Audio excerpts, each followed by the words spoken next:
After years of love, loss, and shattered dreams, when doctors said there was no hope left, she chose faith over fear. This is not just a story about pain. It's a story about miracles, resilience, and a love that refused to give up. This is Lisa's story, a woman who turned heartbreak into hope after years of love, loss, and shattered dreams, when doctors said there was no hope left. She chose faith over fear. This is not just a story about pain. It's a story about miracles, resilience, and a love that refused to give up. This is Lisa's story, a woman who turned heartbreak into hope.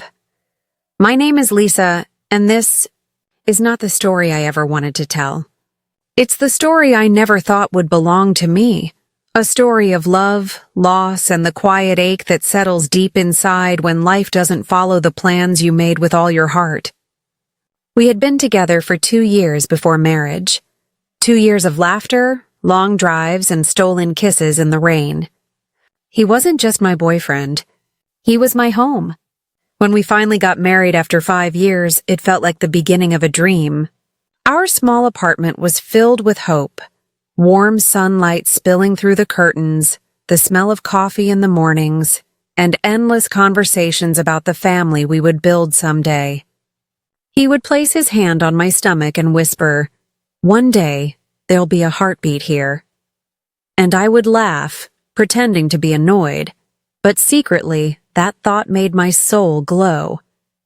We were happy, truly happy, until life decided to test what forever really meant.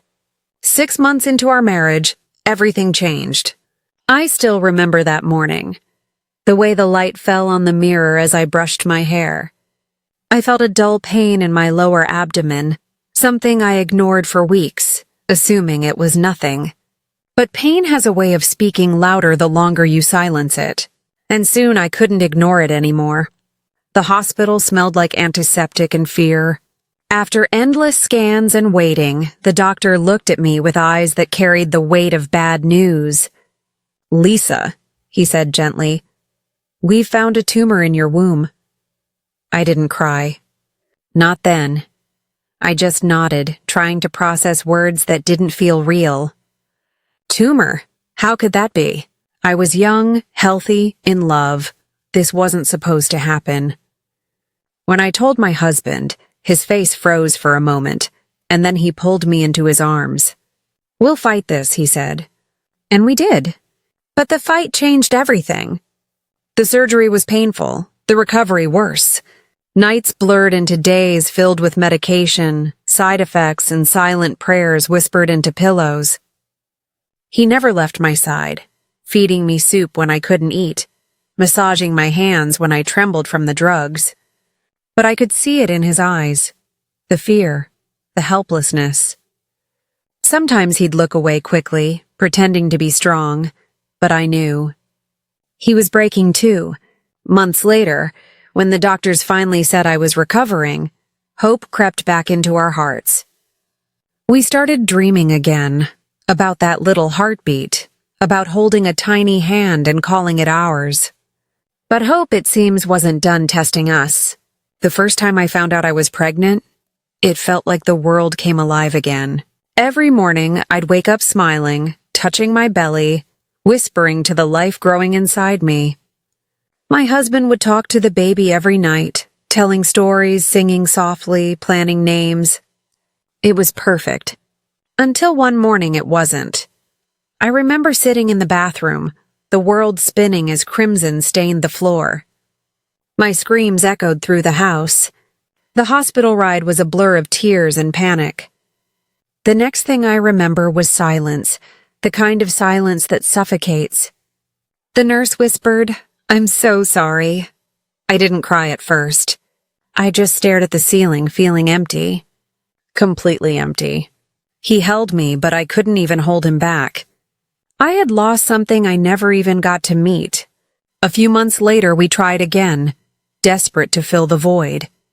And again, it ended the same way. Another miscarriage. Another goodbye to a dream that never got a chance to breathe. By the time we came home from the hospital the second time, We were no longer the same people who fell in love years ago. He sat quietly most nights, staring at nothing. I tried to keep busy, cleaning, cooking, pretending life was normal. But inside, I was falling apart. One evening, I found him sitting in the nursery we had started decorating, an unfinished room with a tiny crib and soft toys still in boxes. He was holding a baby blanket we had bought months ago, tears silently rolling down his cheeks. That moment broke me completely, because it wasn't just my body that was failing. It was our dream, our faith, our togetherness. Days turned into weeks. Our home became quiet, too quiet. The laughter that once echoed through the rooms was gone, replaced by the constant hum of grief. We stopped talking about the future. We stopped planning anything at all. I started blaming myself for the tumor, the miscarriages, the pain. I felt like my body had betrayed him, like I had taken away the one thing he wanted most. One night, lying beside him, I whispered, "Maybe we're not meant to be parents."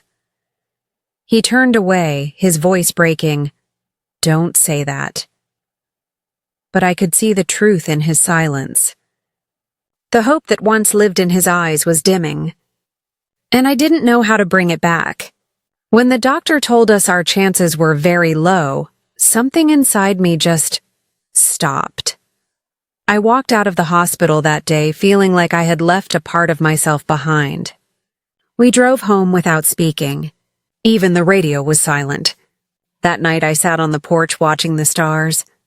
I wondered if maybe somewhere up there our unborn children existed, tiny sparks of light watching over us. And I whispered into the night, "I'm sorry." I tried. People often say time heals, but they never tell you what to do when time just keeps moving and you don't. I started feeling trapped, inside my body, inside my thoughts, inside a marriage that was now held together by shared sadness. But sometimes, the breaking of one dream makes space for another, and I didn't know it yet. But life was about to take us somewhere completely unexpected. A place far from the noise, far from the pain, where healing would begin in the most unlikely way. When hearts break, cities become too loud. Every street, every corner, every light reminds you of something you've lost. The walls of our apartment had started to echo with memories that hurt to remember. Laughter that no longer lived there. Dreams that had vanished quietly into the night. So one morning, without much discussion, we decided to leave, to escape, to start over somewhere far away, where the noise of our pain couldn't follow us. We packed only what we needed, a few clothes, some books, and the tiny baby blanket he couldn't let go of. As we drove out of the city, I watched the skyline fade in the rearview mirror. For the first time in months, I didn't cry. I just felt empty, but strangely light. Like maybe leaving that place meant leaving behind a part of our sorrow, too. After hours of driving, we reached a small countryside village surrounded by rolling fields and soft hills. The air smelled different here, cleaner, gentler, untouched by the rush of city life. Birds sang somewhere in the distance, and the breeze carried the scent of earth and wildflowers. It was peaceful. Almost too peaceful. We found a small cottage on the edge of the village. White walls, a little garden, and a wooden porch that overlooked endless fields of green. It wasn't much, but it felt like a safe place to begin again. The first few days were quiet. We barely spoke. We just existed. He would fix small things around the cottage, hammering old nails, painting the walls. I would sit outside with a cup of tea, watching the sun set behind the hills. The silence between us wasn't cold anymore. It was soft, like both of us were learning how to breathe again. Every morning, I'd wake up to the sound of birds instead of traffic. Every night, I'd fall asleep under a blanket of stars. Nature has a strange way of healing. It doesn't speak, but somehow it listens. One morning, I stepped out into the garden barefoot. The grass was still wet with dew, cool against my skin. For the first time in a long while, I closed my eyes and smiled. It was small, hesitant, but it was real. He saw me from the porch and smiled too. That was the first time I'd seen him smile since the hospital. We started planting things. Small seeds, flowers, herbs. It gave us something to care for, something fragile but alive. Every evening we'd water the plants together, and he'd tease me when I talked to them as if they could hear me. They grow better that way, I'd say, pretending to be serious. And he'd laugh. That warm laugh I thought I'd lost forever. Slowly, life began to return in small, gentle ways. We met the villagers, kind people with weathered hands and honest smiles. There was an old woman named Martha who lived nearby. She'd bring us fresh eggs and bread every Sunday, always saying, "You two look like the city broke you. The countryside will fix that." Maybe she was right. Days turned into weeks. We started cooking together, reading, taking long walks through the fields. I began doing yoga every morning, stretching my body and breathing in rhythm with the sunrise. It felt good, to feel alive inside my skin again. Sometimes I'd sit by the river and write in my journal, not about loss, but about gratitude. About the sound of the wind in the trees. About how even pain, when accepted, becomes a kind of beauty. One evening, as we watched fireflies dance in the garden, he whispered, "You're smiling again." I looked at him and said, "Maybe I never stopped. I just forgot how it felt." He reached out and held my hand. And for the first time in a long time, there was no sadness in our touch, just warmth. We weren't the same people who had left the city. The pain was still there, yes. Grief doesn't disappear. But it changes shape. It becomes softer, quieter, like an old scar you learn to live with. One day, while exploring the village market, I saw a little girl selling flowers. She couldn't have been older than 7. Her cheeks were smudged with dust, but her eyes sparkled like sunlight on water. I bought a small bunch of daisies from her, and she said, "These are lucky flowers. If you keep them close, your heart won't be sad." I smiled, placed one daisy behind my ear, and whispered, "Then maybe I'll keep them forever." When I came home, I placed the rest in a vase on the dining table. My husband noticed them, touched one petal gently, and said, "It's been a while since we had flowers in this house." And just like that, something shifted again. A tiny bloom of hope inside both of us. Sometimes, at night, I would stand outside under the stars and talk to the babies we lost. Not in sadness anymore, but in peace. I'd tell them how beautiful the world looked from here. How their father laughed again. How their mother was learning to live without breaking. There was one night I'll never forget. We were lying on the grass, the stars above us brighter than I had ever seen. He turned to me and said, "You know, maybe healing isn't about forgetting. Maybe it's about remembering differently." I looked at him, tears in my eyes, and said, "Maybe it's about learning to love life again, even when it doesn't give you what you wanted." He nodded, and we lay there in silence, holding hands, no words needed. Weeks later, he built me a small wooden easel. "Paint again," he said. "You used to love it." At first, I hesitated. My brushes had been untouched for years. But one morning, I sat by the window, facing the sunrise, and began to paint.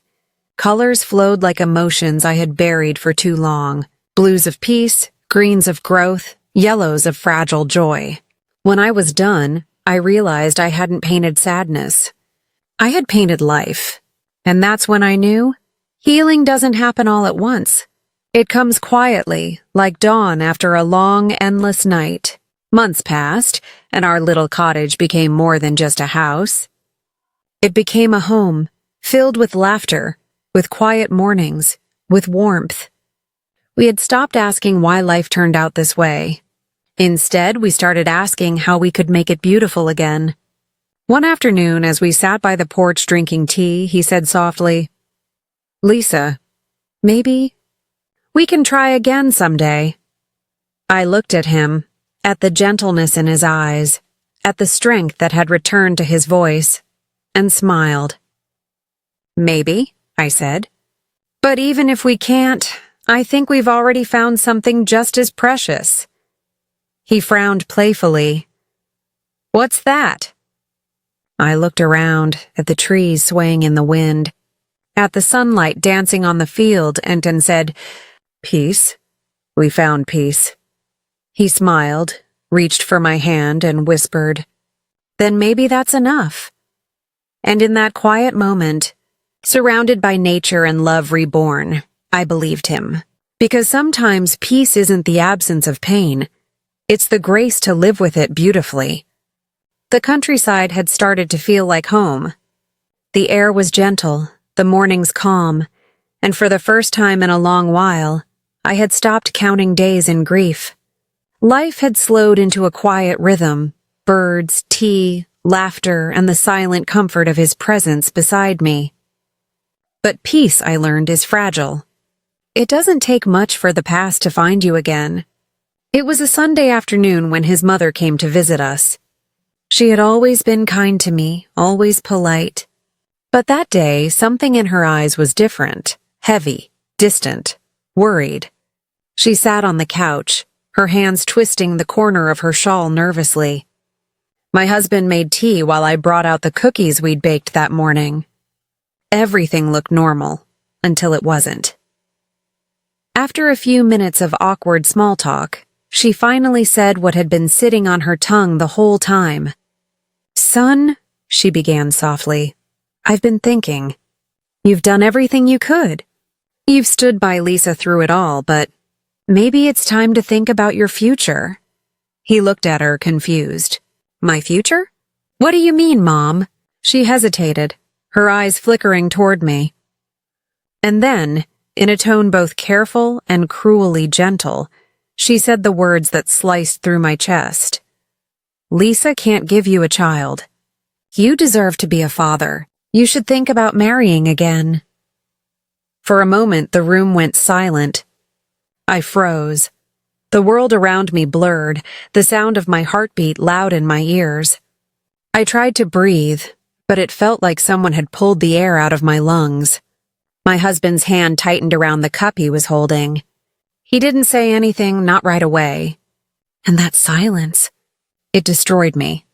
I looked at his face, searching for an answer, a denial, anything. But his eyes were blank, stunned, hurt, and lost all at once. His mother went on, her voice trembling but firm. "I know you love her, but love doesn't fill a cradle. You're still young. You can have a family, children, a future that doesn't end in pain." I couldn't hold it in anymore. I got up and ran out to the porch, tears burning down my face. The world outside looked so peaceful, the same fields, the same sky.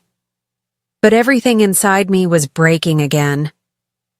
I sat on the wooden steps, hugging my knees, trying not to sob too loudly. I didn't want them to hear, but the pain was too much.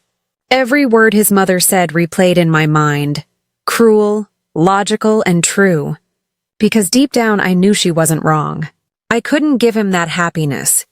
No matter how much I loved him, I couldn't make him a father. A few minutes later, I heard the door open behind me. His footsteps were soft but steady. He sat down beside me, silent for a moment, staring at the horizon. I wiped my face quickly, pretending to be fine, but my voice betrayed me. "She's right," I whispered. "You deserve more than this." He turned to me, frowning. "Lisa." "No," I cut him off, my voice shaking. "Don't say it." "I know what she means. You've stood by me through everything, and I love you for that. But you shouldn't have to carry my pain forever. You shouldn't have to give up your dreams because of me." Tears spilled down my cheeks again. "I've seen how you look at fathers holding their babies," I said softly. "You try to hide it, but I see it.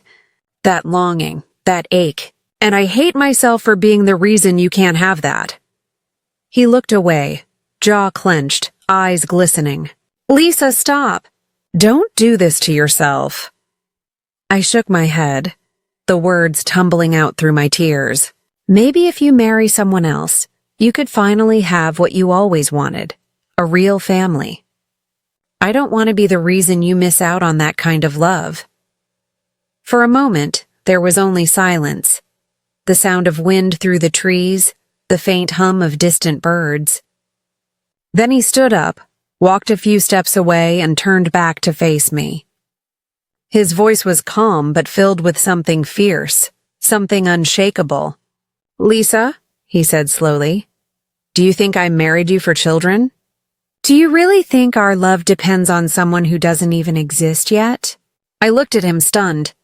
He took a deep breath, his eyes locked on mine. "When I said for better or worse, I meant it. You are my family. You always have been. You're my home, my peace, my reason to wake up every day. No child could ever replace that." I tried to speak, but he walked closer, kneeling in front of me, holding my trembling hands. "Listen to me," he said gently. "You didn't fail me. You didn't take anything from me. What we lost together. And what we have now, this life, this love, it's still ours. No one can take that away." Tears streamed down my face, and I shook my head weakly. "But your mom?" He smiled sadly. "My mom is a mother. She speaks from love, but she doesn't understand ours. She sees pain and thinks replacing it will fix everything. But love isn't something you replace." He wiped the tears from my cheeks and whispered, "I don't want another wife. I don't want another life. I only want you." My heart broke again, but this time not from pain, from love. From the kind of love that chooses you even when life gives every reason not to. I leaned into him, sobbing against his chest. "I'm sorry," I whispered over and over. "I'm so sorry." He stroked my hair, whispering back, "Don't be. You're my miracle, Lisa. You always were." For a long time, we stayed like that, holding each other as the sun dipped behind the hills. The world around us turned gold and quiet, and I realized something beautiful. Sometimes, love isn't about having everything you dreamed of. Sometimes, it's about standing in the ruins together and saying, "Even here, I choose you." When his mother left that evening, I could tell she still didn't understand. Maybe she never would. But that didn't matter anymore.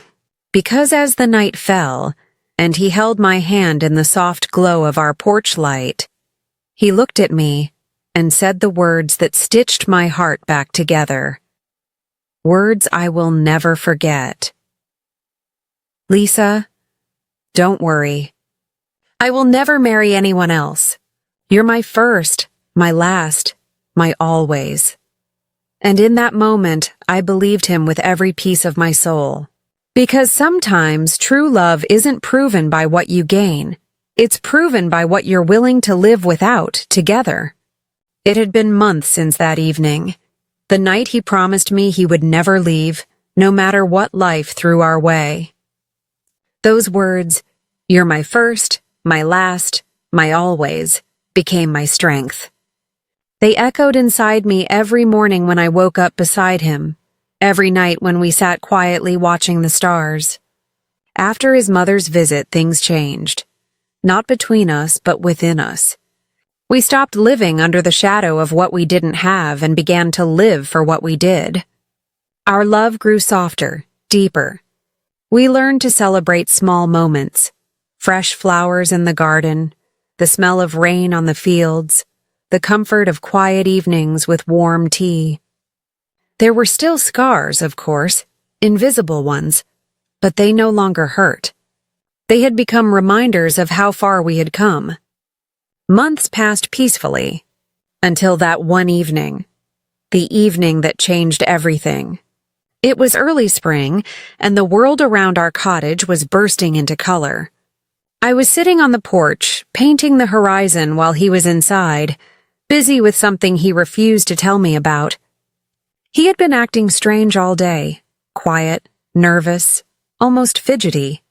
As the sun began to set, he stepped outside, holding something in his hand. A folded piece of paper. His eyes were bright, but there was a softness in them I hadn't seen before. "Lisa," he said, his voice trembling just a little. "There's something I want to show you." I frowned playfully. "What is it? Another bill?"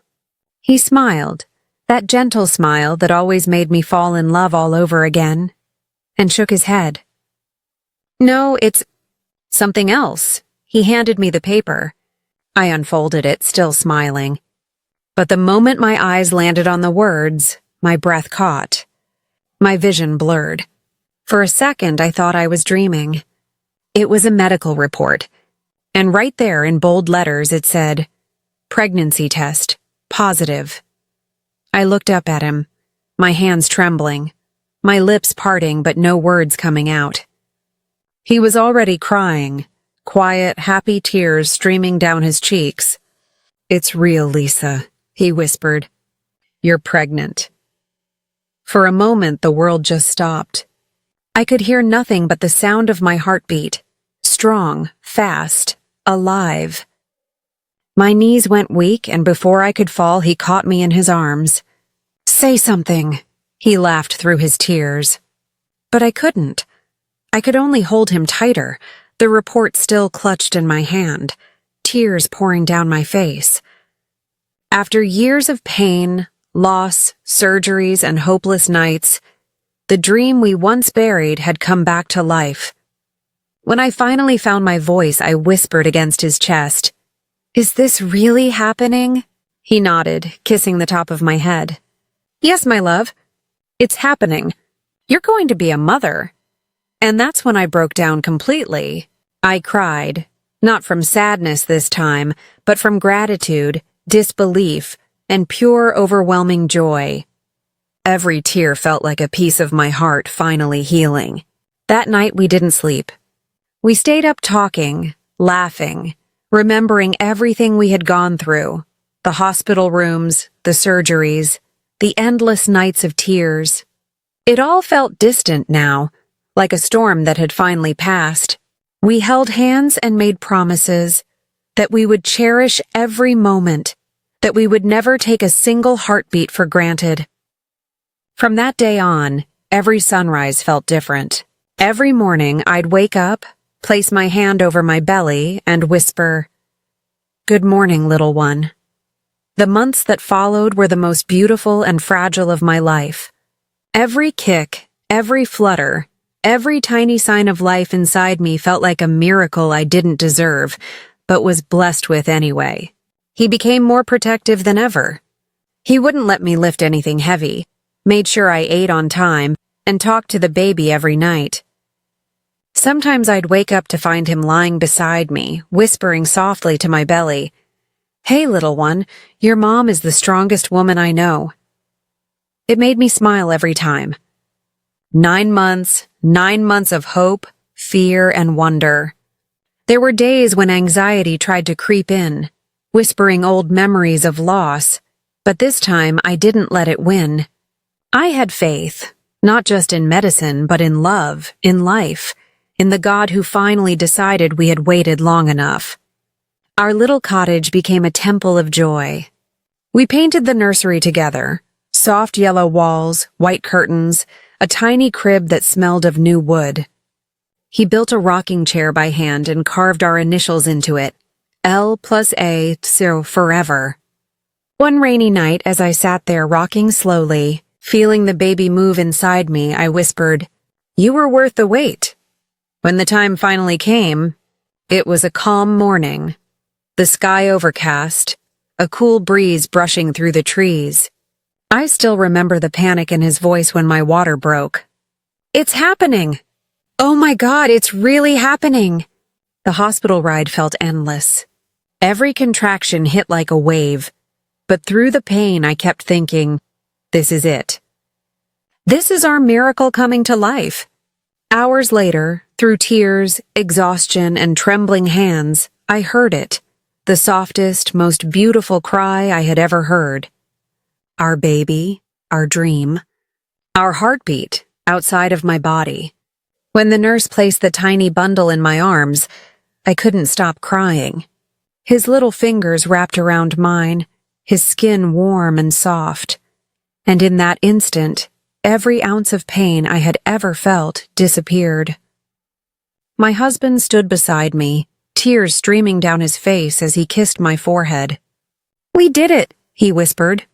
I looked up at him and smiled through my tears. No, we survived it. That day, something inside both of us changed forever. All the nights of crying, all the prayers whispered into the dark, all the times we thought life was unfair. It all made sense now. Because sometimes you need to lose everything to understand how precious it truly is when it finally comes back. When we brought our baby home, the whole cottage seemed alive again. The same garden where we once cried now had laughter echoing through it. The same porch where I once sat heartbroken was now where we rocked our baby to sleep under the stars. I would often look at him sleeping in my arms, so tiny, so perfect, and whisper, "You were the dream that refused to die." Sometimes, I'd catch my husband staring at us with that same awe in his eyes, as if he still couldn't believe this was real. And I'd smile because I couldn't believe it either. One night, as I laid our baby down in his crib, I turned to my husband and said, "Do you remember what your mother said?" He nodded quietly. I smiled. "Tell her." "I gave you the world." He walked over, wrapped his arms around me, and whispered, "You always were my world, Lisa. This," he looked at our baby, "is just the proof of how strong our love really was." We stood there for a long time, holding each other as the baby slept peacefully between us. Outside, the rain had stopped, and the moonlight poured gently through the window. Life had come full circle. From heartbreak to healing, from silence to laughter, from loss to life, our story had finally found its ending. And as I looked at our child, our little miracle, I realized something beautiful. Miracles don't always happen when you want them to. They happen when your heart is finally ready to receive them. So here we are now, parents, lovers, survivors. Our home is small, our life simple, but our hearts? They are overflowing. Because the girl who once sat crying on that porch, believing she was broken, now sits there every morning, holding her baby, watching the sunrise, whispering softly, "Dreams don't die. They just take a little longer to come true." If this story touched your heart, take a moment to share it with someone who still believes in miracles. Sometimes, a single story can bring hope to a soul that's about to give up. Don't forget to like, comment, and subscribe, because every story we share brings us closer to the light that still lives within us all.